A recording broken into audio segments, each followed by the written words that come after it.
भारत माता की, भारत माता की।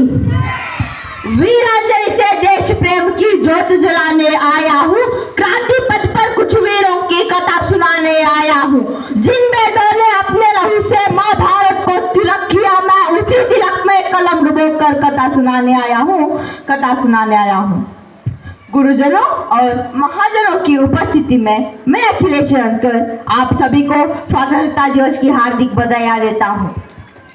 अगस्त 15 को हम उन सभी वीर क्रांतिकारियों को याद करते हैं जो देश के लिए लड़ते लड़ते शहीद हुए, जिन्होंने देश की आजादी के लिए अपनी जान की बलिदान दी।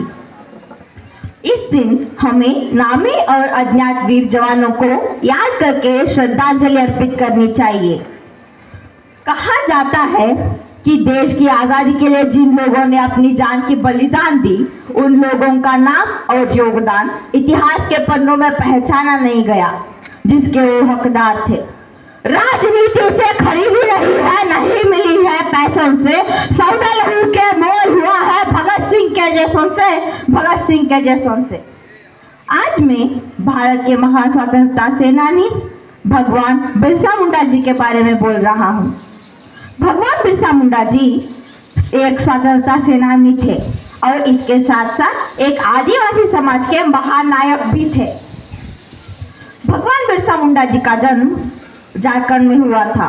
भगवान बिरसा मुंडा जी ने अंग्रेजों के खिलाफ महाक्रांति आंदोलन किया था और ये आदिवासी समाज को एकजुट करके समाज सुधारक का काम किया था। इसके वजह से लोग उनको धरती आबा मानने लगे थे, अर्थात भगवान बिरसा मुंडा जी ने मात्र अपनी 25 वर्ष की आयु में अपनी जान की बलिदान दी। भगवान बिरसा मुंडा जी के जैसे और कभी स्वतंत्रता सेनानी जैसे फतेह सिंह, जोरावर, चंद्रशेखर आजाद, महिलाओं में मैडम कामा, निर्जा और दुर्गा भाभी जैसे और कई महान स्वतंत्रता सेनानियों ने अपनी जान की बलिदान दी।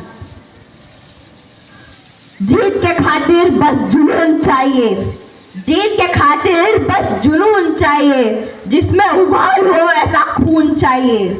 ए आसमां भी आ जाएगा जमीन पर, बस इरादों में जीतने की गूंज चाहिए।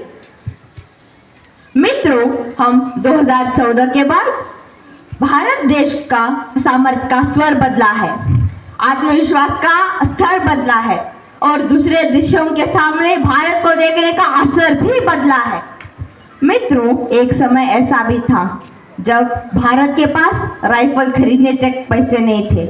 आज उसी भारत के पास rifle, bullet proof jackets, Apache, radar system और ब्रह्मोस जैसा बड़े बड़े मिसाइल से